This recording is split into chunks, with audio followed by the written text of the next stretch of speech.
Mapagpalang araw po muli madlang listeners. Ako po muli si Miss J.A. na muli maghahandog sa inyo ng isa na namang maganda at nakakakilig na kwento. Sana po'y magustuhan yung kwentong ito at kapulutan ng aral. Maraming salamat. Simulan na natin ang kwentuhan. 2 taon na ang kasal ni na Lucas at Ella. Hindi man perpektong kanilang buhay, punong-puno naman ito ng simpleng saya.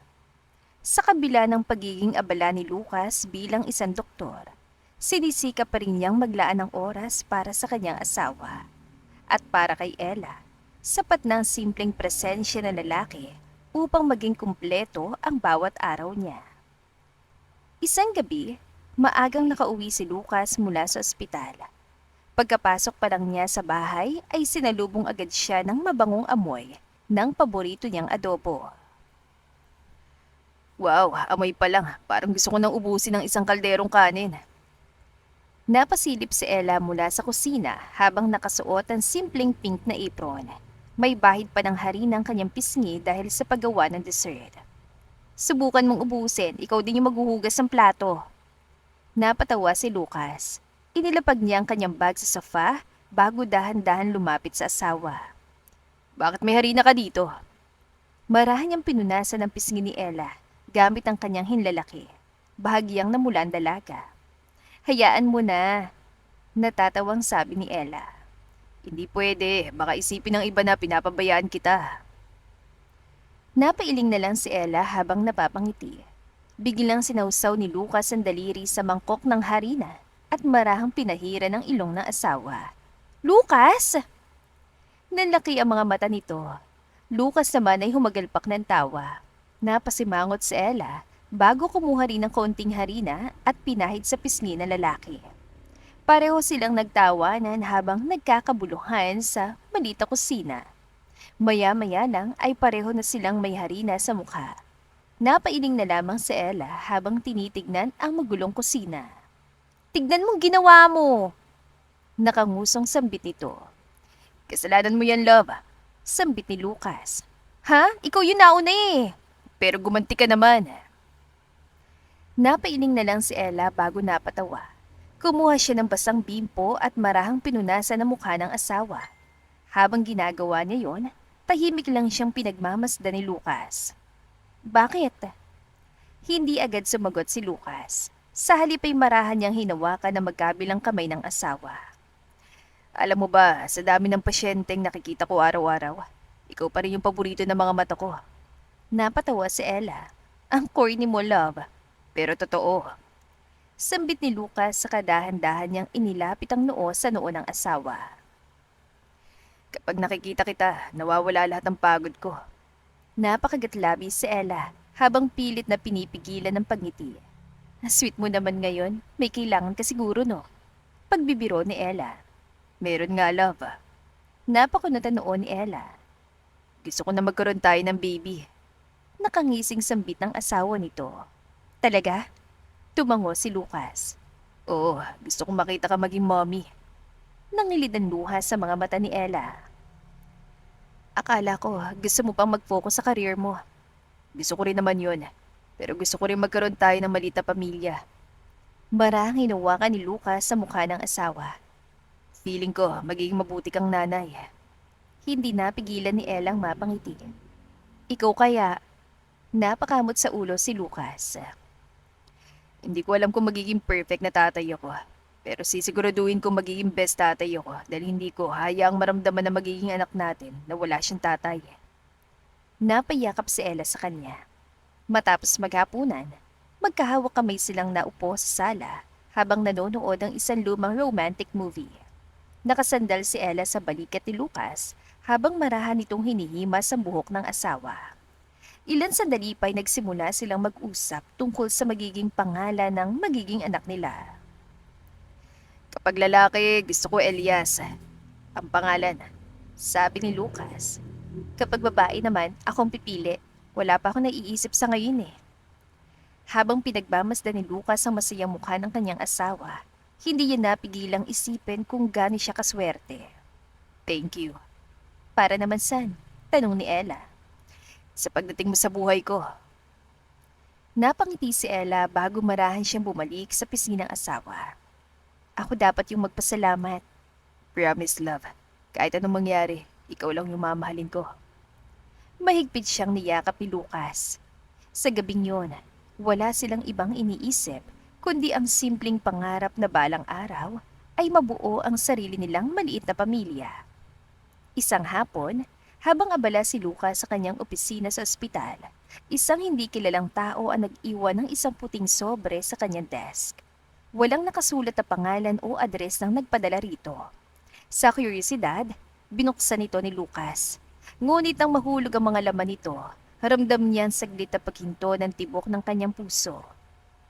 What is this? Tumambad sa kanyang lamesa ang ilang malilinaw na larawan ni Ella. Sa mga litratong yun, makikitang may kayakap siyang ibang lalaki sa isang medyo madilim na lugar. At sa iba namang kuha ay magkahawak pang kanilang mga kamay habang masayang nag-uusap. May mga kasama ring nakaprint na screenshot ng mga matatamis at malalaswang mensahe na tila nagpapakitang may lihim at matagal ng relasyon ang kanyang asawa sa ibang lalaki. Hindi. Baka may mali lang. Hindi to kayang gawin ni Ella.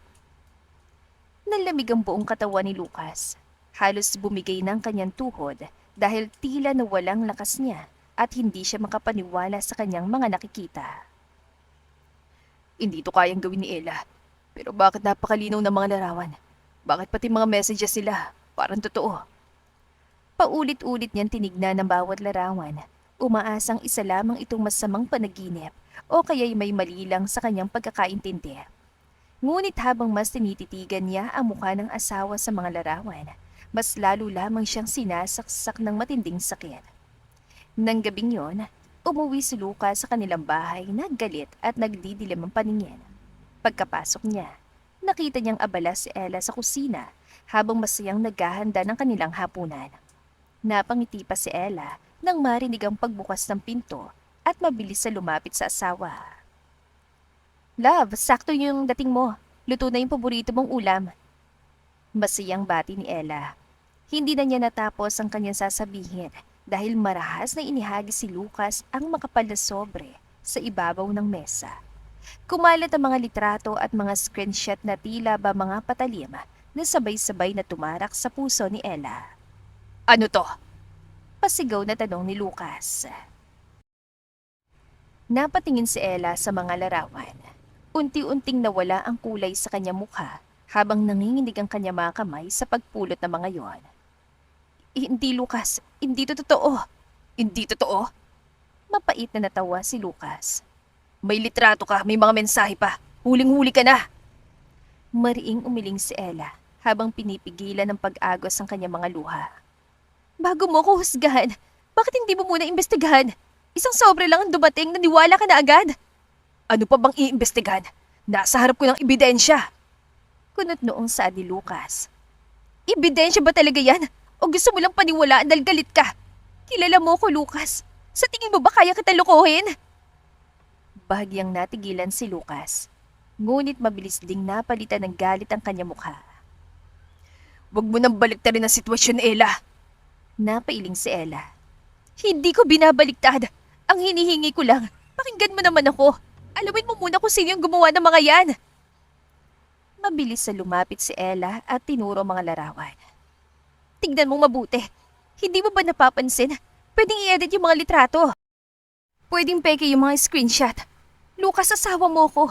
Hindi ba sapat yung mga taon na pinagsamahan natin para kahit isang beses lang ipagkatiwalaan mo ko? Ngunit natiling matigas ang ekspresyon ng doktor. Hindi ako tanga, Ella. Parang pinigang puso ng babae sa narinig. Kung talagang mahal mo ko, bakit isang sobre lang ang kailangan para mawala ang tiwala mo? Dahil ikaw mismo sumira nun. Unti-unting tumulo ang mga luha ni Ella. Hindi kita niloko. Lumuluhan saad ni Ella. Tama na! Napatras si Ella sa lakas ng sigaw ni Lucas. Huminga siya ng malalim at muling nagsalita. Mag-impake ka. Bukas, ayoko makita ka na sa bahay na to. Hindi gumalaw si Ella. Mahigpit niyang kinuyom ang kanyang mga kamay. Hindi ako aalis dahil wala akong kasalanan. Nagdilim ang mukha ni Lucas. Kung hindi ka alis ng kusa, ipapakuha kita sa mga security. Gagawa ko ng paraan para mailabas ka sa bahay na ito. Nanginginig ang buong katawan ni Ella. Hindi dahil sa takot, kundi dahil doon niya tuluyang napagtanto na wala nang natitirang tiwala ang lalaking pinakamamahal niya. Tahimik siyang tumitig kay Lucas sa loob ng ilang segundo. Marahan niyang pinunasan ng kanyang mga luha. Tumango ng bahagya si Ella. Sige, aalis ako. Pero hindi dahil guilty ako.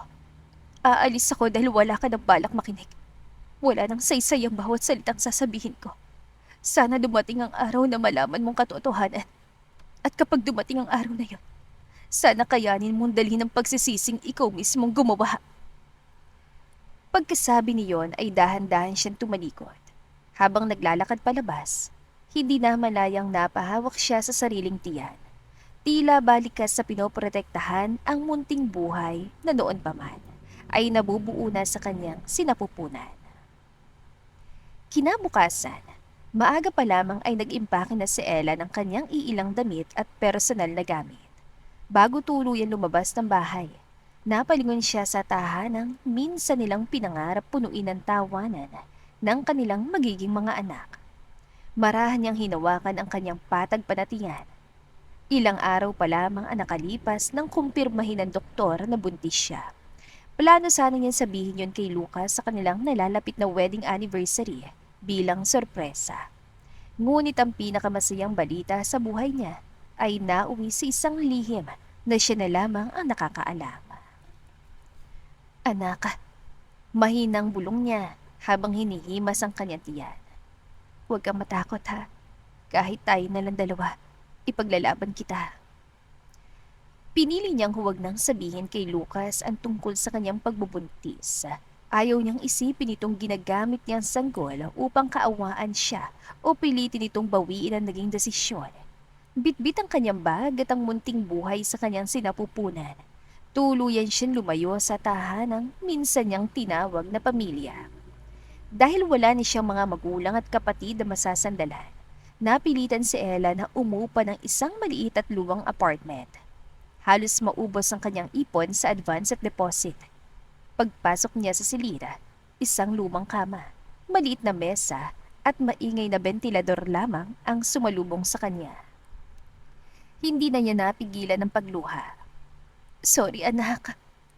Nanginginig ang boses niyang bulong. Hindi ganitong buhay ang pinangarap ko para sa iyo. Ngunit matapos ang gabing yon, pinili niyang maging matatag. Araw-araw siyang naghahanap ng trabaho kahit hirap na hirap dahil sa kanyang pagbubuntis. Isa-isang nagsara mga pintong kanyang kinatok. Habang lumalaki ang kanyang tiyan, lalo ring lumiliit ang pagkakataong may tumanggap sa kanya. Dumating sa puntong tinapay at tubig na lamang ang madalas niyang pagkain upang may maitabi para sa kanyang check-up at bitamina. Sa kabila ng lahat, hindi niya kailanman pinabayaan ang kalusugan ng kanyang dinadala. Upang mabuhay, tumanggap siya ng iba't ibang racket. Online encoding, pananahi at pagluluto ng ulam na ibinebenta sa kanilang lugar. Hindi man kalakihan ang kinikita, sapat yun upang maitawid ang bawat araw. Sa tuwing nakakakita siya ng mga pamilyang magkakasama o mga buntis na inaalalayan ng kanilang asawa, sumasagi sa isip niyang isang tanong. Ganito rin kaya kasayang buhay namin kung pinili lang niyang paniwalaan ako. Ngunit agad nitong itinataboy. Wala nang saysay ang balika ng isang taong pinili ng hindi makinig. Samantala, nanatili si Lucas sa bahay na dati nilang pinagsaluhan. Pagpasok niya sa kusina, automatic siyang napatingin sa mesa. Wala nang nakahandang pagkain. Wala nang babaeng laging sumasalubong sa kanya na may ngiti sa labi. Napabuntong hininga siya bago binuksan ang ref. Naroon pa rin ang paborito niyang adobo na niluto ni Ella nung gabing pinalayas niya ito. Unti-unti siya napaupo sa dining chair. Naalala niya ang mga salitang paulit-ulit na sinabi ni Ella. Mariin niyang ipinikit ang kanyang mga mata. Mahigpit niyang ikinuyom ang kanyang kamao. Huling-huli ko na siya, kaya hindi na niya ako maluloko. Iyon ang paulit-ulit niyang ipinipilit sa kanyang sarili. Ngunit nagsimulang pumasok sa isip niyang isang tanong. Paano kung nagsasabi nga siya ng totoo? Mabilis niya yung itinaboy. Ayaw niyang paniwala ang nagkamali siya. Isang gabi, habang inaayos niyang ilang pirasong murang damit ng sanggol na unti-unti niyang naipon, bigla niyang naramdaman ang sunod-sunod na pagsipa ng kanyang anak. Napangiti siya. Malikot ka talaga. Mahina siyang natawa habang hinihimas ang kanyang tiyan. Konting tiis na lang, magkikita rin tayo. Saglit siyang natahimik bago muling nagsalita. Pangako ni Mami, kahit na wala ang daddy mo, sisiguraduhin ko mararamdaman mong mahal na mahal ka. 9 na buwan ang mabilis na lumipas. Sa loob ng mga panahong yon, tuluyan ang nagbago ang takbo ng buhay ni na Lucas at Ella. Lalong sumikat si Lucas bilang isa sa pinakamahusay na obigayni sa lungsod. Halos araw-araw ay puno ang kanyang schedule. Ngunit sa kabila ng lahat ng tagumpay, may bahagi ng kanyang buhay na nananatiling tahimik. Ang bahay na minsang puno ng tawanan ay naging malamig at walang buhay. Madalas ay gabi na siyang umuwi. Wala nang babaeng masayang sumasalubong sa kanya sa tuwing bubuksan niyang pinto. Hanggang sa hindi niya namamalayan, unti-unti na siyang nasasanay sa katahimikan. Lumapit ang kanyang babaeng sekretarya habang may hawak na isang folder. Doc Lucas, congratulations po. Kayo na naman yung napiling guest speaker para sa National Medical Convention. Nakangiting sad ng kanyang sekretarya habang inaabot ang folder. Tinanggap yon ni Lucas at mabilis na sinulyapan ang laman bago muling ibinalik. Salamat. Pakisama na lang sa schedule ko. Simpleng sagot ni Lucas nang walang bakas ng yapang. Maya-maya pa'y pumasok rin sa kanyang opisina si Vanessa at diretsyong lumapit sa kanya. Busy ka na naman. Una ni Vanessa habang nakapamulsa. Hindi man lamang nag-angat ang tingin si Lucas sa mga papeles na kanyang binabasa. Sanay na. Maikling tugon ng doktor. Napabuntong hininga si Vanessa. Baka naman nakakalimutan mo nang magpahinga. Pag-alala niyang saan. Bahagyang napangiti si Lucas. May pahinga ba ang buhay ng isang doktor? Tanong niya na may bahagyang biro. Napailing na lamang si Vanessa bago iniabot ang isa pang folder. By the way, tayo yung mangunguna sa medical outreach bukas. Napili ang isang libreng paanakan sa kabilang bayan. Paliwanag niya. Sige, ihanda mo na lang lahat ng kakailanganin natin. Utos si Lucas. Ngumiti si Vanessa bilang tugon. Don't worry, ako nang bahala sa lahat. Kumpiyansa niya saad. Tumango lamang si Lucas at muling ibinalik ang kanyang pansin sa mga pasyenteng nakatala sa kanyang mesa. Kinabukasan, sa isang maliit at simpleng inuupahang kwarto, dahan-dahang iminulat ni Ella ang kanyang mga mata. Napahawak siya agad sa kanyang malaki at mabigat na tiyan. Ngumiti siya sa kabila ng matinding pagod na nararamdaman. Good morning, baby. Marahan niyang bati habang hinahaplos ang kanyang tiyan. Sandali siya napangiti bago muling nagsalita. Konting tiis na lang, anak, ha. Magkikita na rin tayo. Puno ng pagmamahal na bulong niya. Unti-unti siyang bumangon para maghanda. Kahit hirap na siyang kumilos dahil malaki ng kanyang tiyan, kailangan pa rin niyang pumasok sa trabaho. Para mabuhay at makapag-ipon para sa darating na sanggol, pinipilit niyang kayanin ang lahat ng marangal na raket.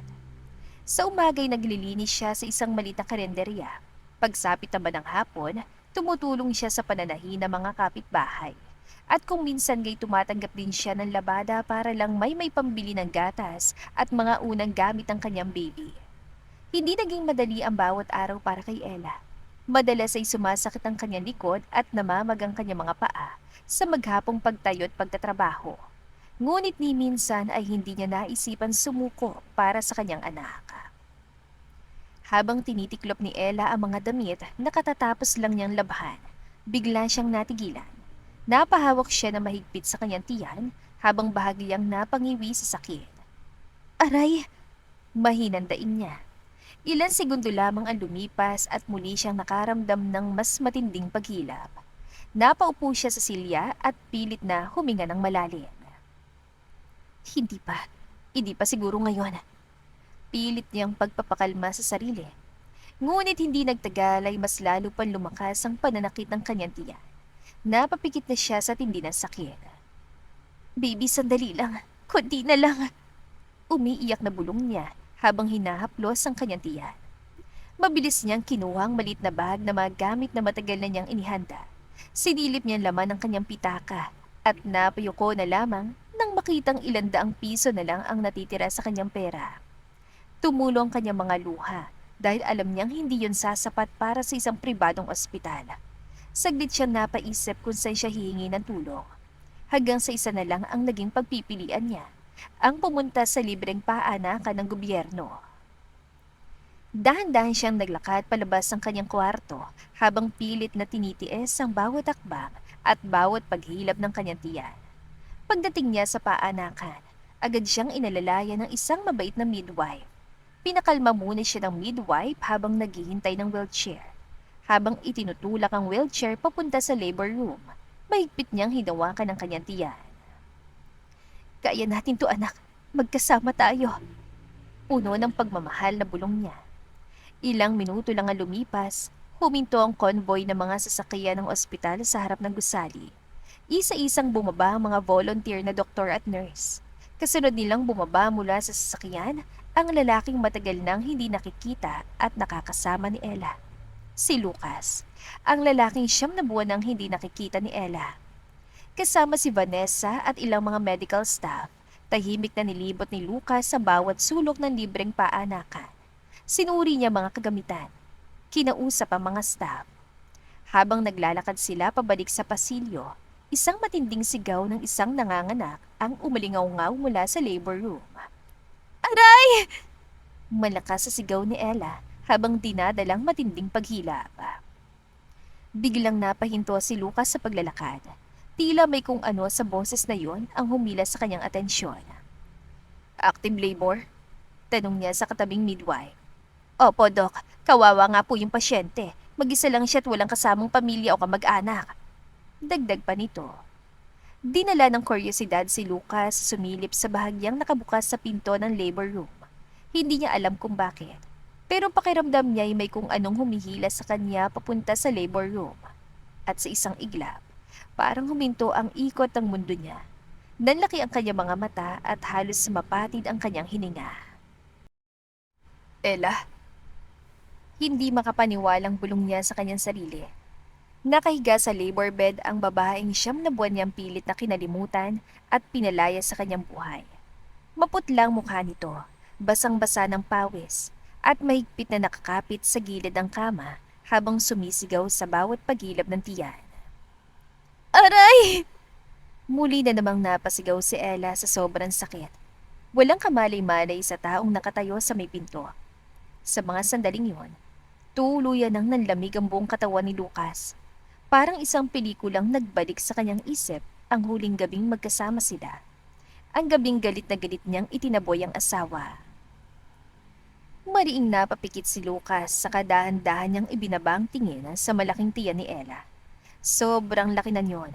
Nagsimulang manginig ang kanyang mga kamay sa isang hinala. Mabilis siyang humarap sa head midwife. Ilang buwan ang pasyente? Tanong ni Lucas. 9 na buwan na po, Dok. Sagot ng head midwife. Ligtas ba ang lagay niya? Muling tanong ni Lucas, baka sa matinding pag-alala sa kanyang mukha. Stable naman po siya, pero medyo mataas pong blood pressure niya ngayon dahil sa stress at sakit.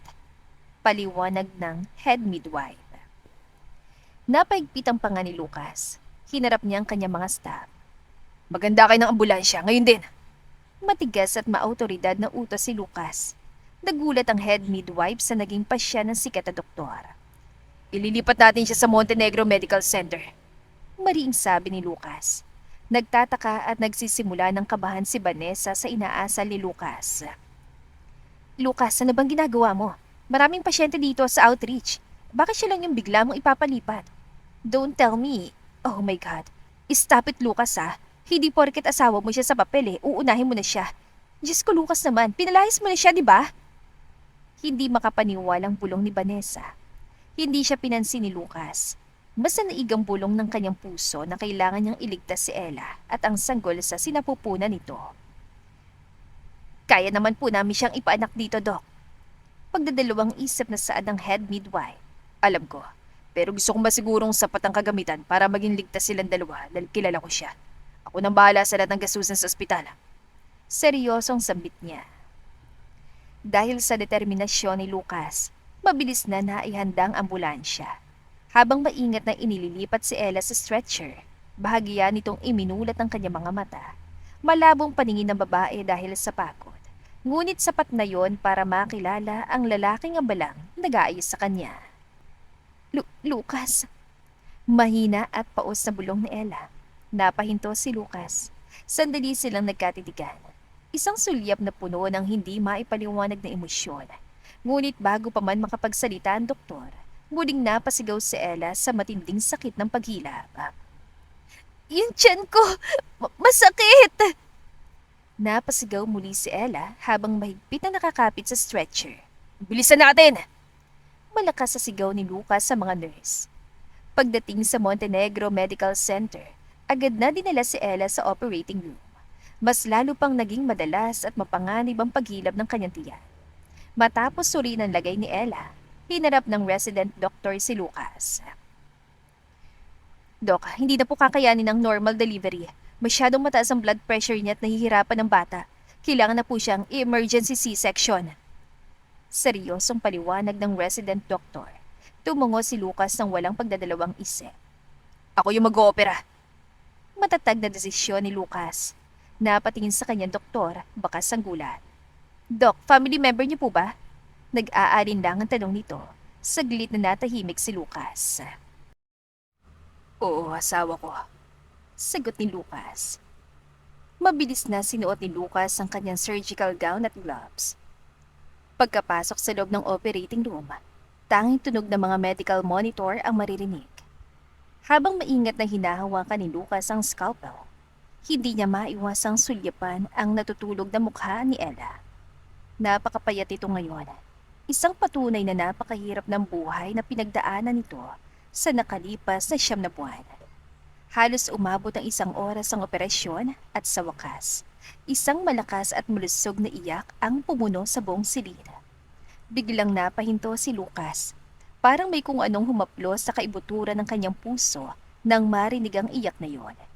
Nang iangat ng nurse ang bagong silang na sanggol para linisin, hindi na maalis si Lucas ang kanyang paningin dito. Congratulations, Doc. It's a healthy baby girl. Nakangiting sabi ng nurse. Dahan-dahang iniabot ang nurse ang sanggol kay Lucas. Binuhat niya ito ng may labis na pag-iingat.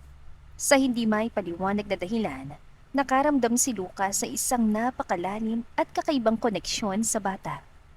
Hinawakan ni Lucas ang daliri ng sanggol. Saglit siyang natigilan. Hindi niya alam kung bakit, pero parang ayaw siyang bitawan ng bata. Habang nakatitig siya sa mukha ng sanggol, unti-unti niyang nakita ang sarili niyang mga mata at ang kakaibang pakiramdam na hindi maipaliwanag.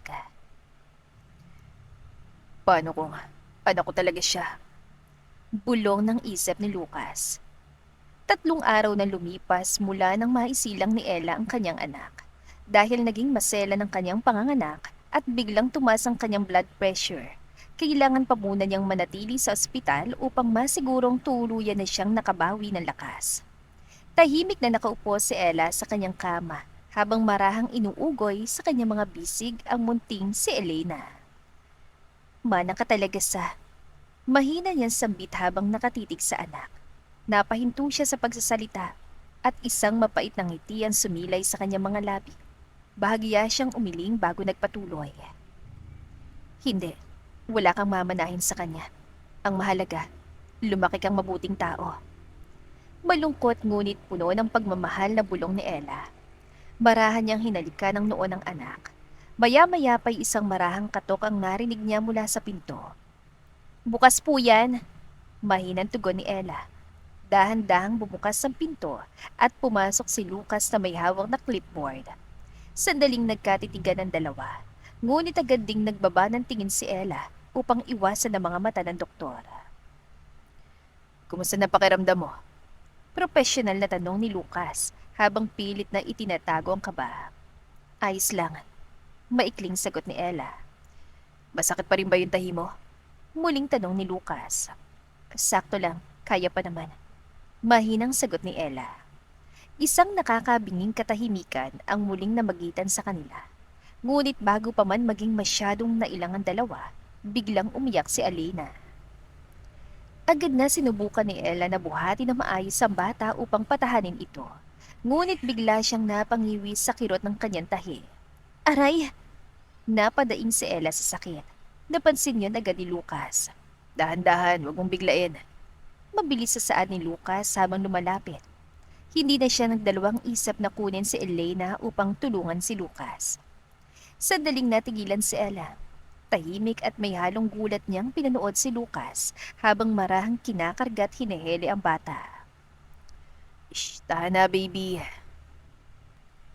Malambing na bulong ni Lucas. Hindi inaasahan ni Lucas na halos agad na tumigil sa pag-iyak ang sanggol nang marinig ang kanyang boses. Napangiti ang doktor. Ang bait mo naman. Puno ng lambing na sambit niya. Parang kinikilala ng batang kanyang presensya. Napansin ni Lucas ang maliliit nitong kamay, ang hugis ng ilong at ang noo nito habang tahimik na nakatitig. Naputol ang kanyang iniisip nang biglang magsalita si Ella. Ibigay mo na siya sa akin. Kaya ko na. Mahinahong saad ni Ella. Oo. Agad niyang sagot. Maingat niyang ibinalik ang sanggol sa kandungan ng ina, saka dahan-dahan siyang umatras. Ngunit bago tuluyan lumabas ang silid, muli siyang napalingon. Kung may kailangan ka o kung masakit ang tahi mo, sabi mo lang agad sa akin Sambit ni Lucas. Hindi na kailangan. Malamig na sagot ni Ella. Tumango na lamang si Lucas bago tuluyang sinara ang pinto. Lumipas sa mga sumunod na araw. Halos araw-araw na dumaraan si Lucas sa kwarto ni Ella.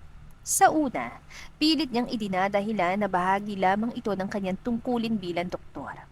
Ngunit habang tumatagal, mas napapadalas at mas sumahaba ang kanyang pananatili sa loob ng silid. Good morning. Magilaw na bati ni Lucas. Tahimik na tumango si Ella. Nakasanayan na niyang araw-araw nitong pagbisita. Kumusta ang baby? Tanong ni Lucas habang nakatingin sa crib. Maayos naman. Simpleng sagot ni Ella. Pwede ko ba siyang buhatin? Maingat na tanong niya. Hindi agad sumagot si Ella. Ilang segundo muna siyang nag-isip bago marahang iniabot ang sanggol. Iningatan ni Lucas ang pagkakarga kay Elena na tila ba hawak niyang pinakamahalagang bagay sa mundo. Ang gaan mo naman, baby Elena. Natutuwang sambit niya. Napangiti siya ng malapad ang biglang mahigpit na kumapit ang maliit na kamay ng bata sa kanyang hintuturo. Ang higpit naman ng kapit mo sa akin. Dagdag pa niya habang nakangiti. Tahimik lamang na nakatingin si Ella sa kanyang dalawang mahalaga sa buhay mula sa kama. Hindi niya maitanggi sa sarili na naguguluhan siya kung bakit parang napaka-natural kay Lucas ang paghawak at pag-aalaga sa kanyang anak. Kinabukasan, pagpasok ni Lucas sa silid ay naabutan niyang nahihirapan si Ella sa pagpapalit ng lampi ng bata dahil sumasakit pa rin ang tahi nito kapag yumuyuko. Baka gusto mong tulungan kita, alok ni Lucas. Hindi na kailangan, kaya ko naman. Mabilis sa tanggi ni Ella. Ngunit bago pa man siya matapos magsalita ay biglang umiyak na malakas si Elena. Napuntong hininga si Ella sa kakulitan ng anak. Samantalang napangiti naman si Lucas. Parang ayaw niyang tanggihan mo ang tulong ko. Biro ni Lucas. Hindi napigilan ni Ella ang mapangiti ng bahagya. Ikaw talaga. Mahinang sambit niya. Biglang itinuro ni Lucas sa mukha ni Ella. Finally, ngumiti ka rin. Nakangiting saad ni Lucas. Agad namang binawi ni Ella ang kanyang ekspresyon. Huwag kang assuming. Seryosong sagot ni Ella. Napatawa ng mahina si Lucas habang inaayos ang higaan ng bata. Akala ko napangiti na kita sa kagwapuhan ko. Biro niya. Mama mo. Irap na sagot ni Ella. Sa kabilang banda, may isang taong kanina pa nakatayo at nanonood. Si Vanessa. Bahagyang nakabukas ang pinto ng silid. Sapat upang makita niya kung paano nakangiting binubuhat ni Lucas ang sanggol, kung paano ito masiyang nakikipagbiruan kay Ella, at kung paano muling nabubuhay ang dating saya sa pagitan ng dalawa. Unti-unting naikuyom ni Vanessa ang kanyang mga kamao hanggang sa mumuti ang kanyang mga kasukasuan. Hindi. Hindi ko hayaang magkabalikan kayong dalawa matapos ang lahat ng ginawa ko. Mahina ngunit puno ng galit na bulong ni Vanessa.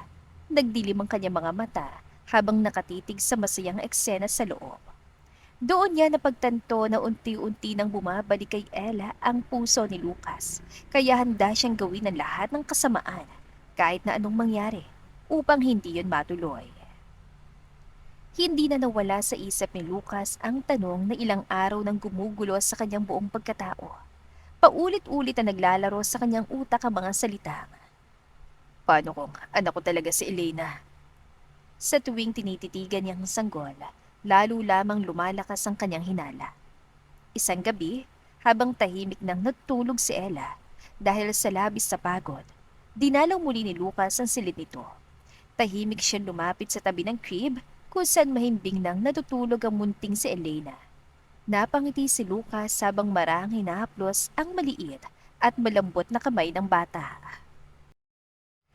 Hindi ko alam kung bakit, pero pakiramdam ko talaga may malalim tayong koneksyon. Dagdag pa niya habang hindi inaalis ang tingin sa sanggol. Dahil sa matinding kagustuhang malaman ang totoo, marahan niyang kinuha ang isang hibla ng buhok na nalaglag sa kumot ng sanggol. Maingat niya itong inilagay sa isang maliit na specimen envelope na kinuha niya sa kanyang bulsa. Pasensya ka na, Elena. Kailangan ko lang talaga makasiguro. Mahinang paumanhin ni Lucas. Pagkatapos ito ay tahimik siyang lumabas ng silid. Kinabukasan, maagang pumasok si Lucas sa laboratorio ng ospital. Agad siyang nilapitan ng isang laboratory technician na naka-duty ng umagang yun. Pagkabati sa kanya ay agad na iniabot ni Lucas ang specimen envelope kasabay ng kanyang sariling sample. Pakigawa nito ng DNA test. Wag mo muna itong ipalam sa kahit na kanino. I want this strictly confidential. Seryosong utos si Lucas habang inilalapag ang mga sample. Tumango naman ang technician bilang paggalang sa mata sa doktor. Ngunit hindi nila namalayang nakasubaybay sa bawat galaw nila mula sa labas ng laboratorio si Vanessa. Napakunot ang kanya noo habang nakatingin sa dalawang specimen. Nang mapagtanto niya kung anong ibig sabihin niyon, nanlaki ang kanya mga mata at mahigpit na naikuyom ang kanya mga kamao. DNA test? Hindi makapaniwalang bulong ni Vanessa sa sarili habang nagdidilim ang kanya mukha. Hindi pwede mangyaring iniisip ko. Hindi pwedeng malaman ni Lucas ang totoo. Madiin sambit niya. Nang gabing yon, matapos masigurong kaunti na lamang ang tao sa ospital, tahimik na pumasok si Vanessa sa laboratorio. Doon inaabutan niya laboratory technician na siyang nakatalagang humawak at magproseso sa resulta ng DNA test, tina Lucas at Elena. Pwede ba kita makausap ng sandali? Kalmadong tanong ni Vanessa sa lalaking medtech. Nang makalapit sa mesa, walang alinlangan niyang inilapag ang isang makapal na sobre. Napatingin ng technician sa sobre at lalong kinabahan. Dok, para saan po ito?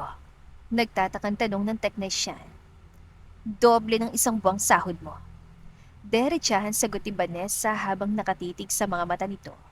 Nanlaki ang mga mata ng technician, ngunit alam niyang may malaking kapalit ang perang yon.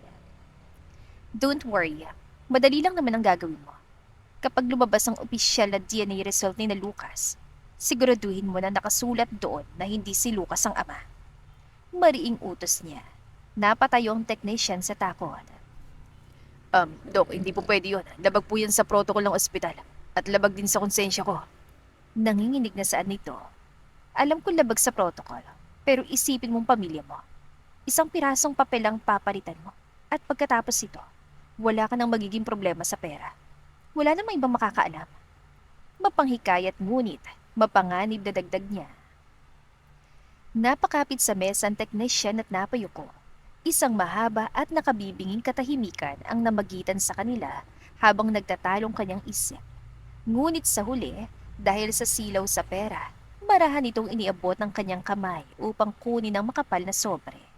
Isang matagumpay na ngitian sumilay sa mga labi ni Vanessa. Good. Alam kong hindi mo ako bibiguin. Nakangiting sambit niya. Makalipas ang 2 araw, habang abala si Lucas sa kanyang opisina, napatigil siya nang makatanggap ng tawag mula sa laboratorio. Ibinalita sa kanya ng technician na lumabas ng resulta ng DNA test. Mabilis ang tibok ng puso ni Lucas habang naglalakad patungo sa laboratorio. Pagdating doon, iniabot sa kanya ng technician ang isang sealed envelope nang hindi makatingin ng diretsyo sa kanyang mga mata. Nagpasalamat si Lucas at agad na bumalik sa kanyang opisina upang buksan ang papel. Dahan-dahan niyang pinunit ang envelope at binuksan ang nakatuping dokumento. Ngunit habang binabasa ng kanyang mga mata ang mga nakasulat, unti-unting nawala ang kulay sa kanyang mukha at tila nanlamig ang buong katawan. Hindi siya ang ama ni Elena. Napahigpit ang hawak ni Lucas sa papel hanggang sa magkayumos ito. Baka mali lang ako ng pagkakabasa. Mahina at nanginginig na bulong ni Lucas habang pilit na binabasang muli ang resulta. Ngunit pareho pa rin ang nakasulat. Tahimik na napaupo si Lucas sa kanyang swivel chair. Tulala at parang pinagsakluban ng langit at lupa. Pakiramdam niya ay may isang napakabigat na bagay ang dumagan sa kanyang dibdib na nagpahirap sa kanyang paghinga. Hindi pala niya tunay na anak ang bata. Unti-unti siya napangiti. Isang ngiting puno ng kabiguan. Lucas, ano bang inaasahan mo? May iba siya noon kaya hindi malabong anak niya sa iba si Elena. Mapait na tanong niya sa sarili habang marahang pinipikit ang kanyang mga mata upang pigilan ang pagpatak ng kanyang mga luha. Sa mga sumunod na araw, sa kabila ng nalaman niyang negatibong resulta, hindi niya nagawang lumayo kina Ella at nang munting si Elena. Sa halip, mas lalo pa niyang pinag-igting ang pag-aalaga sa mag-ina. Halos araw-araw pa rin siyang dumaraan sa kanilang silid. Laging may dalang masusustansyang pagkain para kay Ella, mga bitamina, gatas at mga bagong gamit para sa sanggol. Lucas, hindi mo kailangan ng mga to. Sabi ni Ella habang sinusubukang iabot pabalik ang supot ng mga groceries. Ayaan mo na, para kay Elena naman ang mga yan. Sagot ni Lucas. Pero masyado na kaming nakakaabala sa'yo. Mahina pandagdag ni Ella. Huwag mo na munang isipin yan. Ang mahalaga ay makabawi ka ng lakas. Putol ni Lucas sa kanyang sasabihin. Tahimik na lamang na napaupo si Ella. Hindi niya talaga maunawaan kung bakit patuloy pa rin ang pagpapakita ng kabutihan ni Lucas sa kanila, sa kabila ng malamig niyang pakikitungo rito. Samantala, habang abala si Ella, tahimik naman lumapit si Lucas sa crib at pinagmasdan ang natutulog na si Elena. Tinitigan niya ang munting mukha ng bata at marahang hinimas ang maliit itong ulo. Kahit hindi kita tunay na anak, hindi ko pa rin kayo kayang pabayaan. Malungkot na bulong ni Lucas sa kanyang sarili habang sumisilay ang isang tapat ng ngiti sa kanyang mga labi. Hindi alam ni Lucas na mula sa labas sa silid, nakatingin na naman si Vanessa sa pamamagitan ng siwang ng pinto. Kitang-kita niya kung paano buong pagmamahal na inaalagaan ni Lucas ang sanggol at kung paano nito pinoprotektahan si Ella. Mahigpit na naman niyang kiniyom ang kanyang mga kamao habang nagliliyab ang galit at selos sa kanyang puso. Akala ko, kapag nalaman mong hindi mo anak ang batang yan ay lalayuan mo sila. Pero mas lalo ka pang napapalapit sa kanila. Sad niya habang nagtatagis ang kanyang baga. Kung hindi kayo makakapaghiwalay sa parang gusto ko, ako na mismong gagawa ng paraan para sirain kayong tuluyan. Malamig at puno ng puot na sambit ni Vanessa. Hindi na nawala sa isip ni Lucas ang tanong na ilang araw nang bumabagabag sa kanya. Sa kabila ng resulta ng DNA test, hindi siya mapakali. Hindi tugma ang lahat. Kung hindi niya anak si Elena, bakit gano'n na lamang ang nararamdaman niya sa tuwing nakikita ang bata? Bakit tila may mali sa buong pangyayari? Isang gabi, mag-isa siyang nakaupo sa kanyang opisina habang hawak ang isang lumang larawan nila ni Ella nung kasal pa sila. Napabuntong hininga si Lucas. Maya-maya ay pinindot niya ang intercom at inutusan ang kanyang sekretarya na tawagin si Marco. Ilang minutong lumipas at pumasok ang abogado at matalik niyang kaibigan. Pagkaupo nito, tahimik na inilapag ni Lucas ang isang sobre sa mesa. Gusto kong ipaimbestigan lahat tungkol sa mga picture na nasa sobrang yan. Seryosong sabi ni Lucas. Napakunutan noon ni Marco nang makitang laman ng sobre. Lucas, 9 na buwan na nakalipas mula nang umalis si Ella. Tapos ngayon mo lang naisipan na imbestigahan yan. Saan ni Marco? Alam ko, Marco. Pero may pakiramdam akong may hindi ako alam. Gusto kong malaman kung sino yung nagpadala ng mga litrato nun. Kung saan nanggaling ang mga mensahe at kung sino yung taong nasa likod ng lahat. Mariing dagdag niya. O sige, ako na bahala. Pero tandaan mo, Lucas, kapag may nalaman tayo, kailangan mong tanggapin ng totoo, ha? Kahit ano pa yon. Seryosong saad ni Marco. Lumipas ang ilang araw, maayos ang kondisyon ni Ella. Inanunin siya ng doktor na pwede na silang ma-discharge ng hapon na yon. Finally, makakauwi na rin kami ni Elena. Masayang bulong ni Ella habang nakangiti. Samantala, sa nursery na ospital, tahimik na naglalakad si Vanessa. Huminto siya sa harap ng isang nurse. Pwede bang ako na yung magdala kay baby Elena? Don't worry, I know Miss Ella. At saka sa akin kasi inutos si Doc. You know him, di ba? Masyadong handsome kay baby Elena. Kalmadong saad ni Vanessa. Napatingin ang nurse sa kanya. Bahagyang nag-alinlangan ng nurse ngunit kalaunan ay tumango dahil kilalang doktor si Vanessa at alam niyang malapit siya kay Doc Lucas. Makalipas ang ilang minuto, tahimik na inalabas si Vanessa ang sanggol sa likurang exit ng ospital. Sa kabilang banda, pagdating ni na Lucas at Ella sa nursery room, agad silang lumapit sa crib ngunit agad ding natigilan si Lucas. Nasaan si Elena? Gulat na tanong ni Lucas. Mangayak-ngiyak na napalingon si Ella sa kanya. Wala. Nanginginig na sambit ni Ella. Nasaan ang anak ko? Desperadong sigaw niya. Lumabas si Lucas at agad na nilapitan ng nurse. Nasaan si Elena? Yung baby sa room 304. Madiing tanong ni Lucas. Hindi po ba pinakuha niyo kay Doc Vanessa? Inosenteng sagot ng nurse. Nanigas si Lucas. Anong sabi mo? Hindi makapaniwalang tanong niya. Nagsimulang kaguluhan sa buong ospital. Sinuyod ng mga gwardiya at nurse ang bawat palapag. Ngunit hindi nila mahagilap si Vanessa at wala na rin ang sanggol. Habang desperadong naghahanap si Lucas, dumating si Marco. Hingal na hingal at may hawak na makapal na folder. Lucas, alam ko na! Malakas sa sigaw ni Marco. Mamaya na, Marco. Hinahanap pa namin yung anak ni Ella. Nawawala siya, kinuha ni Vanessa. Sambit ni Lucas. Mahalaga rin to dahil sangkutin ng pangalan ni Vanessa dito. Agad na inilabas si Marco ang mga dokumento. Ang mga larawan nun, peke. Ang mga anonymous messages, si Vanessa yung nagpadala. Binayaran niyang photographer at umamin na rin ang lalaking kasama sa litrato. May witness din na nagsabing si Vanessa nagplano ng lahat para paghiwaling kayo. Sunod-sunod na paliwanag ni Marco.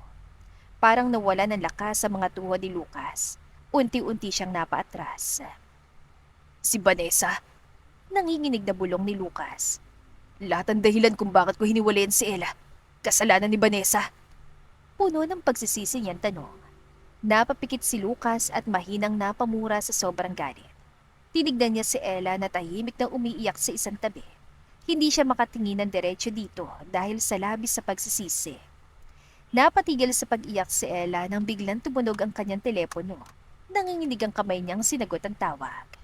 Hello? Mahinang sambit niya.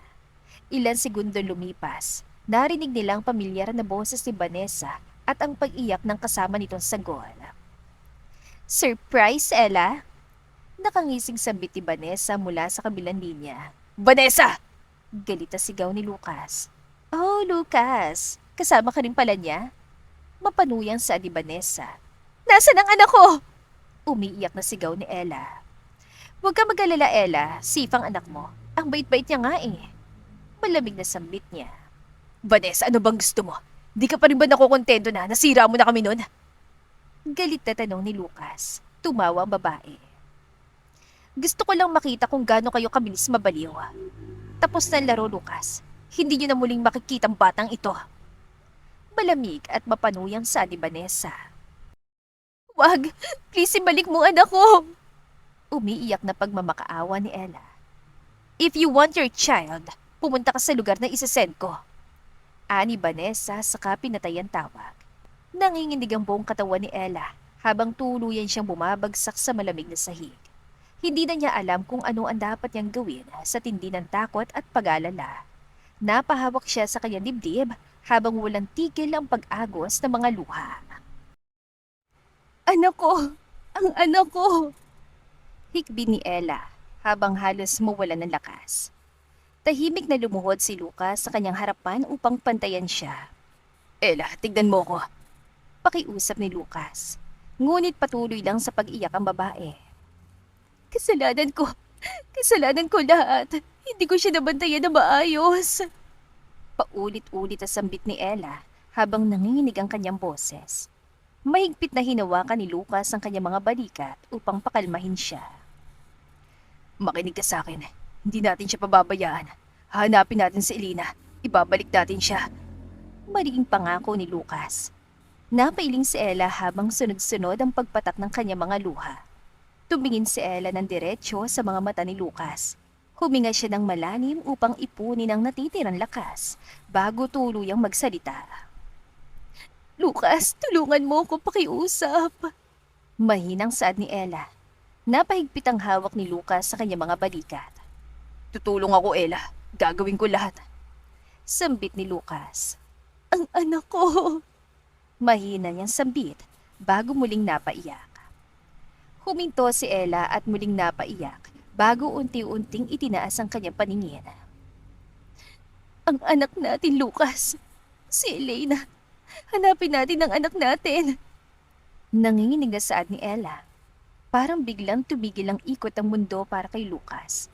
Nanigas ang kanyang buong katawan at halos umurong ang kanyang dila. Anong sinabi mo? Hindi makapaniwalang tanong ni Lucas. Hindi na napigilan ni Ella ang kanyang marahas na pagkagulgol. Anak natin si Elena, Lucas! Umiiyak na pag-amin ni Ella. Napatras si Lucas habang napapahawak sa kanyang ulo. Anong ibig mo sabihin? Tanong ni Lucas. Lucas, anak mo siya! Anak natin siya! Mariing sigaw ni Ella habang patuloy ang pag-iyak. Ella, nagpa-DNA test ako nun. Kumuha ako ng sample ni Elena at ng sakin. Mapait nang ngumiti si Lucas. Punong-puno ng sakit ang mga mata. Negative, Ella. Hindi akong ama niya. Nakita ko mismo yung opisyal na resulta ng laboratorio. Kaya kahit gustong-gusto kong maniwala sa mga sinasabi mo ngayon, hindi ko magawa. Mapait na paliwanag ni Lucas. Nanlaki ang mga mata ni Ella sa matinding gulat at pagkabigla. Hindi pwedeng mangyari yan. Lucas, wala akong ibang lalaking nakasama kailanman. Ikaw lang. Bago mo ako tuluyang pinalayas sa bahay natin, buntis na ako. Ikaw lang ama ni Elena. Mariing giit ni Ella. Sa gitna ng kanilang mabigat na paghaharap, biglang bumukas ang pinto ng silid at pumasok si Marco na hawak ang kanyang cellphone. Lucas, may nalaman pa ako sa investigasyon ko. Sinama ko sa pagsusuri ang laboratory technician na may hawak ng kaso nyo dahil may nakita akong kahina-hinalang tala sa records ng ospital. Hindi nagtugma ang original log sa laboratory at ang final report na ibinigay sa'yo. Seryosong ulat ni Marco. Nalaki ang mga mata ni Lucas. Anong sinasabi mo, Marco? Naguguluhan tanong niya. Huminga ng malalim ang abogado. Umamin ng laboratory technician, Lucas. Binayaran siya ng malaking halaga ni Vanessa. Pinapalitan ni Vanessa ang opisyal na DNA result bago pa man yun makarating sa mga kamay mo. Hindi tunay ang negatibong resultang natanggap mo. You are the father of Elena, Lucas. Mariing paliwanag ni Marco. Napahawak si Lucas sa kanyang ulo. Hindi na alam kung ano ang dapat maramdaman. Tinapik siya ni Marco sa balikat upang gisingin siya sa sitwasyon. Ako nang bahala sa ibang bagay. Ibibigay ko na lahat ng ebidensyang ito sa mga pulis ngayon din. Kailangan na nating mahanap ang kinaroroonan ni Vanessa bago pa mahuli ang lahat at mailayo niyang bata. Matatag na saad ni Marco. Tubango si Lucas. Salamat, Marco. Pasasalamat ni Lucas. Mabilis naman lumabas ang abogado upang makipag-ugnayan sa mga awtoridad. Nang muli silang maiwang dalawa sa loob ng tahimik na silid, dahan-dahang lumapit si Lucas kay Ella. Nanginginig pa rin ang kanyang boses sa tindi ng emosyon. Ella, totoo ba talaga lahat ng sinabi mo? Mahinang tanong ni Lucas. Marahan at tapat na tumango si Ella bilang tugon. Oo, Lucas. Buntis na ako nung gabing pinalayas mo ko ng walang awa. Basag ang boses sa sagot ni Ella. Nalaki ang mga mata ni Lucas. Unti-unting pinapatay ng konsensya. Pero kung gano'n, bakit hindi mo sinabi sa akin noong mga nakarang buwan? Puno ng pagsisising tanong ni Lucas. Mapaitan na pangiti si Ella habang muling tumutulo ang kanyang mga luha. Paano, Lucas? Nung gabing pinalayas mo ko, galit na galit ka. At hindi mo man lamang ako binigyan ng kahit isang pagkakataon na magsalita at ipagtanggol ang sarili ko. Masakit na pag-amin ni Ella. Napayuko si Lucas, hindi makatingin ng diretso kay Ella. Bumalik ako sa bahay mo. Nagbabaka sakaling maaayos pa natin to. Patuloy ni Ella habang basag ang boses sa alaala ng hirap na dinanas. Akala ko kapag lumipas ang isang gabi, handa ka na makinig sa akin. Pero hindi na ako pinapasok ng mga tauhan mo. Sinabi nilang utos mo na ayaw mo na ako makita kahit kailan. Sinubukan kitang tawagin ng ilang beses, pero nakablock ng numero ko. Nagpunta rin ako sa ospital para magbaka sakali. Pero sinabi ng sekretarya mo na mahigpit mong pinagpilin na ayaw mo kong kausapin. Tuloy-tuloy na kwento ni Ella. Mahigpit na ikiniyom ni Lucas ang kanyang mga kamao hanggang sa mamuti ang kanyang mga kasukasuan. Doon niya napagtanto na maging ang pagharang sa mga tawag at pagbisita ni Ella ay gawa-gawa at plano rin lahat ng tusong si Vanessa upang tuluyan silang paghiwalayin. Humagulgol si Ella sa matinding sakit na nakaraan. Ayoko lumaki ang anak natin na may galit at puot sa sarili niyang ama. Kaya hindi kita siniraan sa kanya. Kahit na sobrang sakit at hirap ng ginawa mo sa aming dalawa. Umiiyak na sambit ni Ella. Sa tindi ng pagsisisi, dahan-dahang lumuhod si Lucas sa harapan ni Ella. Tuluyan ang pumatak ang kanyang sariling mga luha. Sorry, patawarin mo ko. Sorry sa lahat ng nagawa ko sa iyong dalawa. Umiiyak na paghingi ng tawad ni Lucas. Napailing si Ella habang pilit na pinatitigil ang sariling pagluha. Hindi pa itong tamang oras para humingi ng tawad, Lucas. Walang silbi ang pagsisisi natin ngayon. Ang mahalagang gawin natin ngayon ay ang maibalik natin ang ligtas ang anak natin. Sambit ni Ella. Maya-maya pa'y nakatanggap si Lucas ng isang mensahe kay Marco na sinasabing na-trace nila ang lokasyon ni Vanessa. Ella, alis muna ako. Alam na raw nila kung nasan si Vanessa ngayon. Sambit ni Lucas bago mabilis na humakbang palabas. Teka, ako rin sasama ako. Agad na habol ni Ella habang pilit na tumatayo sa kabila ng panghihina ng katawan. Napalingon sa kanya si Lucas. Bakas ang pag-alala sa kanya mukha. Hindi pwede, Ella. Kailangan mo magpahinga para hindi bumukan tahi mo. Mariing pagtutol ni Lucas. Lumapit si Ella sa kanya habang patuloy na tumutulong kanyang mga luha. Hindi ako maiiwan dito nang walang ginagawa. Mariing saad ni Ella. Anak natin ang nasa kamay ng baliw na babaeng yan, Lucas. Hindi ko kayang maghintay lang dito sa ospital habang nanganganib ang buhay niya. Umiiyak na dagdag niya. Tahimik na tinitigan ni Lucas sa mga mata ni Ella. Sa huli, wala siyang nagawa, kundi ang tumango. Fine, pero tandaan mo, hindi ka lalayo sa tabi ko. Seryoso niyang paalala. Makalipas ang 30 minutong mabilis at tahimik na pagbiyahe, huminto ang kanilang sasakyan sa harap ng isang lumang beach house. Napakatahimik ng paligid at ang tanging maririnig lamang ay ang malalakas sa hampas ng alon sa dalampasigan. Dahan-dahang bumaba ng sasakyan sina Lucas, Ella, Marco at ang mga kasamang pulis upang hindi makalikha ng anumang ingay. Palibutan yung buong bahay. Siguraduhin walang makakalabas sa mga exit. Mahinang utos ni Marco sa mga awtoridad. Tahimik na lumapit si Lucas sa lumang pintuan ng bahay. Dahan-dahan niyang inikwat ang doorknob at itinulak ito. Isang mahabang langit-ngit ng pinto ang bumasag sa katahimikan. Pagpasok nila sa loob ng madilim na sala, agad na bumungad sa kanila si Vanessa. Nakatayo ito sa mismong gitna ng silid habang mahigpit na karga si Elena na sa mga sandaling yon ay mahimbing pa ring natutulog. Napaluha agad si Ella nang makitang kanyang sanggol. Elena, anak ko! Umiiyak na bulong ni Ella. Napangisi si Vanessa nang makitang pumasok. Dumating din kayo. Akala ko hayaan niyo na lang na ako na yung magpalaki sa batang ito. Mapanuksong sa di Vanessa. Vanessa! Mariin at may babalang sambit ni Lucas habang dahan-dahang humahakbang. Ibalik mo sa amin ang anak namin. Malamig na utos niya. Tumawa ng malakas si Vanessa. Isang tawang puno ng pait. Anak niyo? Ngayon mo lang sasabihing anak mo siya, Lucas? Matapos mong paniwala ng lahat ng ibinato ko sa'yo. Wow, congratulations! Hindi ka na uto-uto. Malakas itong sabi. Mahigpit na kinuyom ni Lucas ang kanyang mga kamao. Tama ng laro, Vanessa. Wala ka nang matatakbuhan pa. Mariin yan saad. Ibinaling ni Vanessa ang tingin kay Ella. Masaya ka na ba, Ella? Nakuha mo na naman ang atensyon ni Lucas. Nagawa mo na naman siyang patakbuhin pabalik sa'yo. Puno ng puot at sambit niya. Napailing si Ella. Vanessa, tama na, please. Ibalik mo na sa akin si Elena. Nagmamakaawang dagdag niya. Sandaling natahimik si Vanessa bago muling humalakhak. Please? Nasinira ko relasyon niyo ni Lucas noon. Hindi ka naman nagmakaawa ng ganyan. Mapait niyan saan.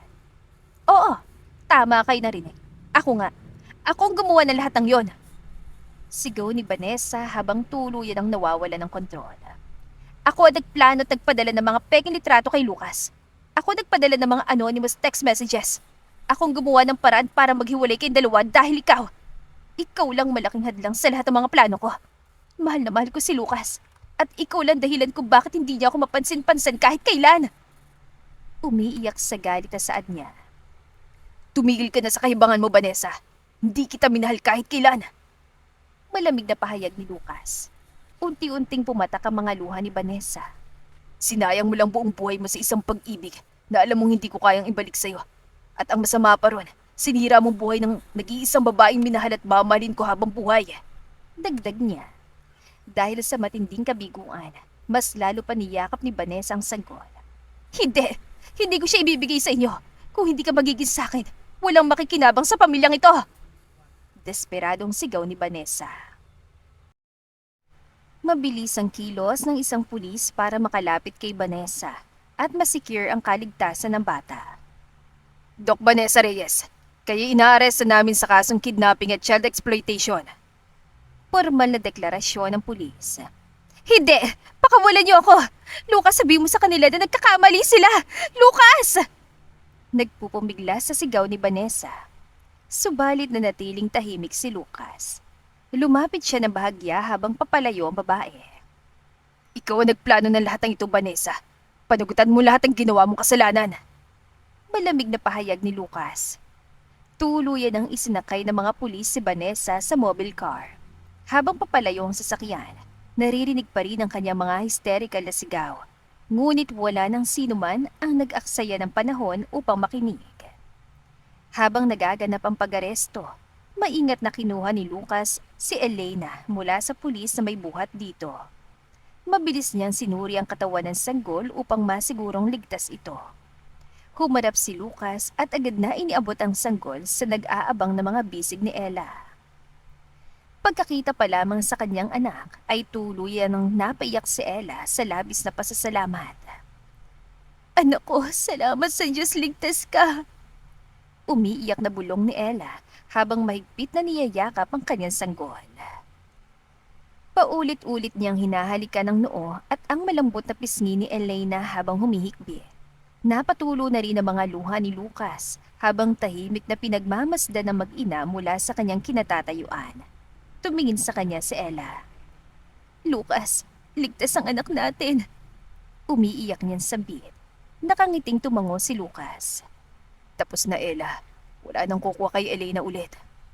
Ani Lucas saka hinalikan ng noo ni Ella.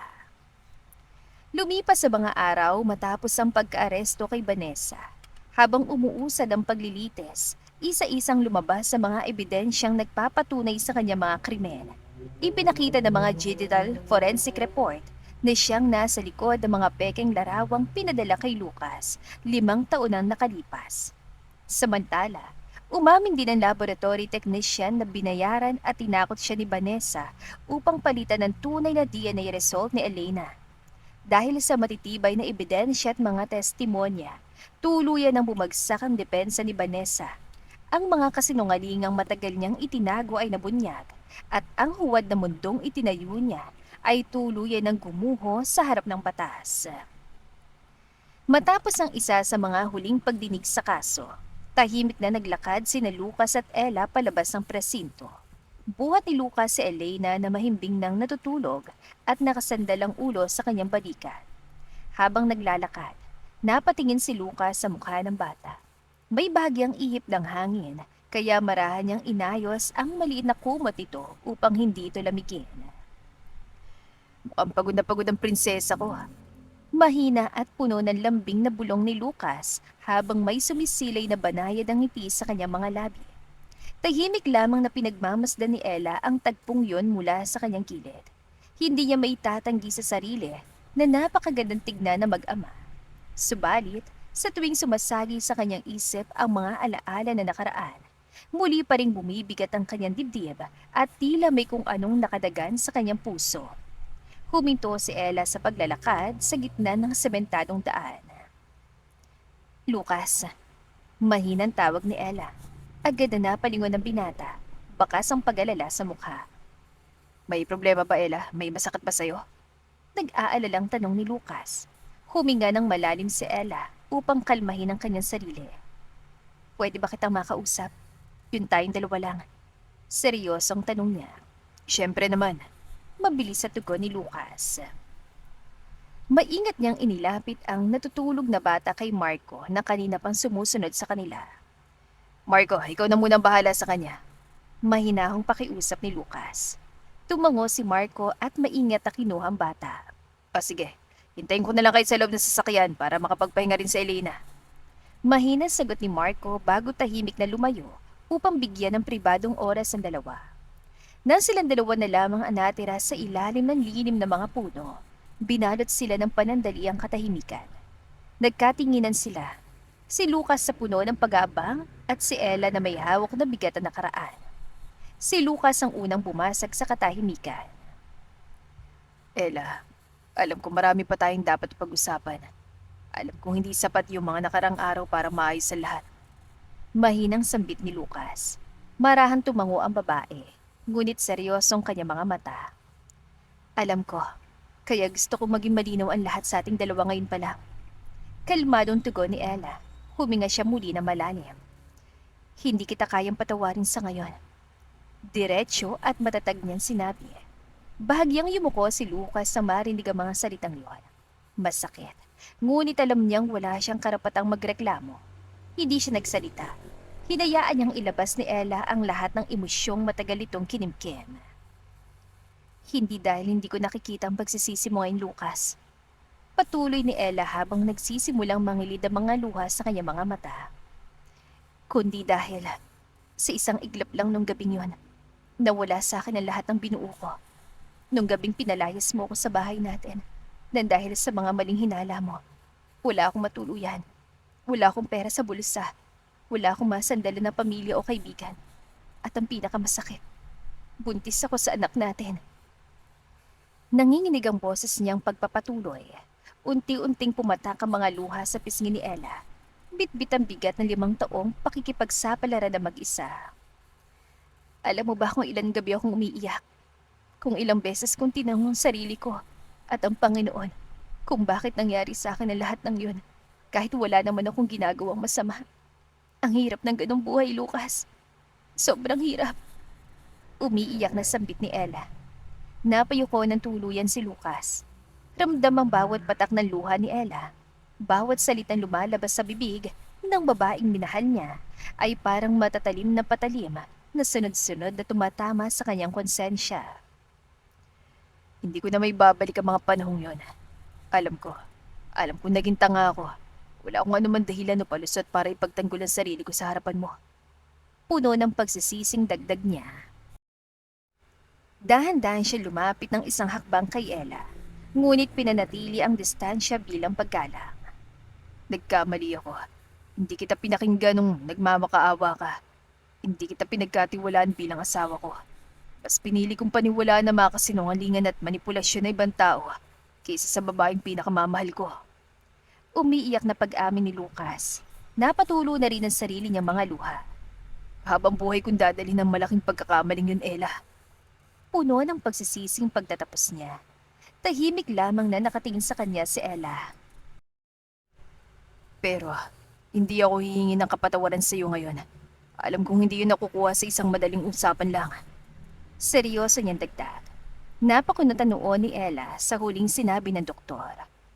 Gusto kong bumawi. Hindi sa pamamagitan ng mga mabulaklak na salita o mga pangako na madaling bitawan, kundi sa pamamagitan ng magawa. I don't care kung abutin man ito ng 1 taon, 5 taon, o kung kakailanganin mang habang buhay akong bumawi. Maghihintay ako. Natahimik ang paligid matapos ang deklarasyon ni Lucas. Matagal na walang nagsasalita sa kanilang dalawa. Tanging ang tunog lamang ng mga sasakyan sa malayong naririnig. Hanggang sa si Ella nang bumasag sa mabigat na katahimikan. Hindi ko pinapangako na babalik tayo sa dati, Lucas. Kalmadong saad ni Ella. Tumango si Lucas. Alam ko, tanggap ko. Mahinang tugon niya. Hindi ko rin pinapangako na mapapatahod kita agad-agad. Seryosong dagdag ni Ella. Naiintindihan ko, kaya maghihintay ako. Kahit gano'ng katagal. Sagot ni Lucas. Tumalikod si Ella upang maglakad patungo sa sasakyan kung nasan si Marco at ang kanilang anak. Ngunit bago pa man siya tuluyang makalayo, ay huminto siya at lumingon ng bahagya. Patunayan mo sarili mo sa akin, Lucas. If you want me back, ipakita mo sa akin. Patunayan mo sa anak natin. Patunayan mo kay Elena na kaya mong maging ama na ipinagkait mo sa kanya sa unang taon ng buhay niya. Doon ka magsimula. Matatag ngunit may bahid ang pag-asa niya sinabi. Nangilid muli ang luha sa mga mata ni Lucas. Ngunit sa pagkakataong ito ay may kalakip na itong determinasyon. Ipinapangako ko, Ella. Gagawin ko. Buong puso at matatag na pangako ni Lucas. Mula ng araw na yon sa labas ng presinto, naging ibang kilos si Lucas. Tinupad niya ang kanyang sinabi na hindi na siya gagamit ng mga salita upang mamili. Lumipas sa mga buwan matapos ang lahat ng pangyayari. Hindi naging madali ang lahat para kina Lucas at Ella. Hindi agad na walang matinding sakit na iniwan na nakaraan.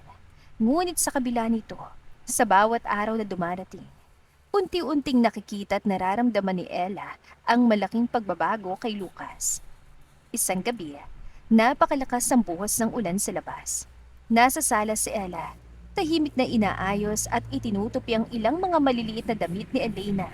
Samantala, si Lucas naman ay matagal nang nananatili sa loob ng kusina. Maya-maya, may narinig si Ella na kakaibang kalansing na mga kaldero at tila may kung anong nahuhulog. Napalingon siya patungo sa direksyon ng kusina. Lucas?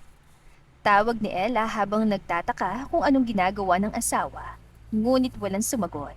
Dala ng kuryosidad, napatayo si Ella at dahan-dahang naglakad patungo sa kusina. Pagdating niya sa may pintuan, bigla siyang natigilan sa kanya nakita. Nakatayo si Lucas sa harap ng mainit na kalan habang suot ng isang kulay rosas na apron. Ngunit ang mas nakakatawa sa paningin ni Ella, halatang halata sa mga kilos at pawis ng doktor na nahihirapan at nalilito siya sa kanya niluluto. Hawak niya ang isang sandok na para bang may kinakalabang kaaway sa loob ng kawali. Hindi napigilan ni Ella ang mapahawak sa kanyang bibig upang pigilan ang malakas sa tawa. Anong ginagawa mo dyan?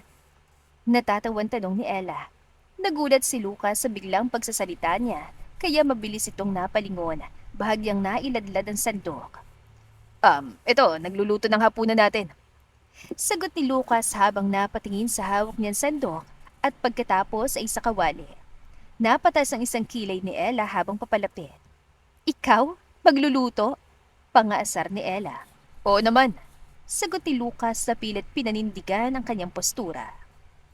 Sigurado ka ba dyan? Tanong muli ni Ella habang sinusuri ang ginagawa niya. Napangiti si Lucas at kinamot ang kanyang ulo. Grabe ka naman sa akin. Marunong naman ako magluto kahit papaano, no? Depensa ni Lucas. Lumapit si Ella at sumilip sa loob ng kawali. Napakunot ang noon niya. Lucas. Tawag niya na parang hindi alam kung paano sasabihin ang iniisip. Ano? Bakit? Masama bang amoy? Nag-aalalang tanong ni Lucas. Ang galing mo palang magluto ng pacham. Saad ni Ella. Ha? Pacham? Adobo talaga yan, Ella. Kunot noong saad ni Lucas. Pacham! Pacham ba? Nakangising biro ni Ella. Hindi na rin napigilan ni Lucas sa matawa ng malakas sa sarili niyang obra. Alam mo ikaw, mapanghusga ka. Mas mabuting tikman mo muna bago mo husgahan ng talento ko. Natatawan sagot ni Lucas. Kumuha siya ng kaunting sabaw gamit ang kutsara at maingat itong inihipan bago inilapit kay Ella. Ayoko nga, baka sumakit ang tiyan ko. Natatawang pagtanggi ni Ella. Napasimangot si Lucas na tila isang batang nagtatampo. Eh di wag. Napahalakhak ng malakas si Ella, saka siya kumuha ng kutsara at tumikim ng luto ni Lucas. Ngumuya siya at pansamantalang natahimik. Sa tabi niya, pigil hiningang naghihintay si Lucas ng magiging reaksyon niya. Ano, okay ba? Pwede na ba? Sabik na tanong ni Lucas. Tumingin sa kanya si Ella habang pinipigilan ng ngiti. Medyo, sagot ni Ella. Napangiti na malaki si Lucas. Medyo lang? Tanong niya. Oo, pero para sa isang doktor na walang alam sa kusina, pwede na rin. Biro ni Ella. Lalong lumawak ang ngiti sa mukha ni Lucas. Wow, malaking compliment na yan galing sa iyo, Ella. Pasa na ako. Masayang sambit ni Lucas. At dahil dyan, pasado ka nang maging tatay ni Elaine at asawa ko ulit. Masayang sambit ni Ella. Yes, asawa mo na ulit ako! Sigaw naman ni Lucas. Saglit na natigilan si Lucas at nanlalaki ang mga matang tinignan si Ella. Anong sabi mo? Nauutal na tanong ni Lucas. Ang sabi ko, I love you po Dr. Lucas Monteverde na ama ng anak kong si Elena Ramirez Monteverde. Napakurap si Lucas at maya-maya pa ay napasigaw sa tuwa. Wala sa sarili niyang binuhat si Ella at hinalikan sa labi. Mahal na mahal din kita, Ella. Thank you. Napailing si Ella habang patuloy na natatawa sa reaksyon ng lalaki. 10 taon ang mabilis sa lumipas mula nang muling magsimula ang buhay ni Lucas at Ella. Mula sa labas ng isang napakalaki, bago at modernong gusali, tahimik at magkahawak kamay na nakatayo sina Lucas at Ella. Nakatingin sila sa bagong itinayong ospital. Siguro, kung hindi ka pumunta sa libreng paanakan na yon, kung hindi mo ako nakita doon, siguro hindi mo makikilala at mayayakap si Elena. Malumanay na sambit ni Ella. Tahimik na tumingin si Lucas sa kanya. Seryoso ngunit may bakas sa matinding pasasalamat. Hanggang ngayon, pakiramdam ko, nagkukulang pa rin ako, love. Malungkot na saad ni Lucas. Napangiti si Ella. May malambing na kislap sa kanya mga mata. Simple lang naman ang paraan para makabawi ka, love. Sagot niya. Ano yon? Tanong ng asawa nito. Just love me and our kids for the rest of your life. Sagot ni Ella. Ngumiti ng malawak si Lucas. Tila ba iyon ang pinakamadaling hamon sa buong mundo? Kahit hindi mo sabihin, love, ginagawa ko pa rin. Nakangiting sagot ni Lucas. Napailing si Ella habang tahimik na natatawa sa banat ng asawa. Ang yabang mo talaga kahit kailan. Biro ni Ella. Okay lang, mahal mo pa rin naman ako, di ba? Biro ni Lucas. Bahagyang ngumiti si Ella. Itinagilid ang kanyang ulo. Unfortunately, yes, mahal na mahal kita. Nakangiting sagot ni Ella. Pareho silang natawang dalawa nang bigla silang may narinig na pamilyar at masasayang boses mula sa kanilang likuran. Sabay silang napalingon. Isang magandang dalagang babae ang mabilis na lumapit at yumakap sa kanila.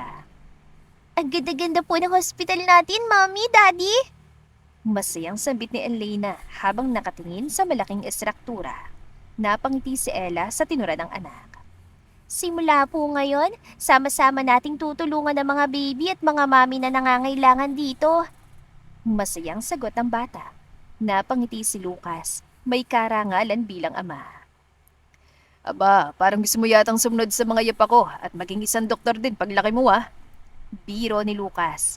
Nagkibit balikat si Elena na may kasamang malambing na tawa. Yes naman po, Daddy! Sagot niya. Napangiti si Ella at hinaplos ang buhok ng panganay. Ako rin po, gusto ko rin tumulong. Masayang sigaw ng bata. Isang maliit na batang lalaki ang patakbong lumapit sa kanila. Daddy! Sigaw ni Lucian, ang 7 taong anak nila ni Ella. Agad na may siyang binuhat ni Lucas ng mataas at sinalo sa kanya mga bisig. Lumapit si Ella at inayos ang nagulong kurbata at buhok ng bata habang buhat ito ni Lucas. Mana ka talaga sa daddy mo, Lucian. Napakatigas ng ulo. Di ba sabi ko bawal tumakbo? Naiiling na saad ni Ella. Sa bagay, totoo naman. Ako lang naman kasi yung lalaking hindi sumukot, ginawa ang lahat para lang mapansin at mapatawad ang isang napakagandang babaeng katulad ng mami niyo. Napatingin si Ella sa kanya. Bahagyang namumula mga pisngi sa harap ng mga bata. Lucas, tumigil ka nga. Nahihiyang saway ni Ella. Bakit? Anong masama sa sinabi ko? Patuloy na biro ng doktor. Nasa harap natin ng mga anak natin, baka kung anong isipin nila. Paalala ni Ella habang pinipigilan ng tawa. So, ano naman kung nandyan sila? Kailangan ba nating bawasan ng kilig at pagmamahalan na araw-araw dahil ang lumalaki na sila? Natatawan sagot ni Lucas. Napailing na lamang si Ella sa kakulitan ng asawa. Ngunit hindi niya kailanman maitatago ang abot langit ng ngiti sa kanyang mukha. Sa wakas, nabuo na rin nila ang kanilang pinapangarap na masaya at buong pamilya. At dito na po nagtatapos ang ating kwentong pag-ibig. Maraming salamat po sa pakikinig. To God be the highest glory. Hanggang sa muli. Paalam!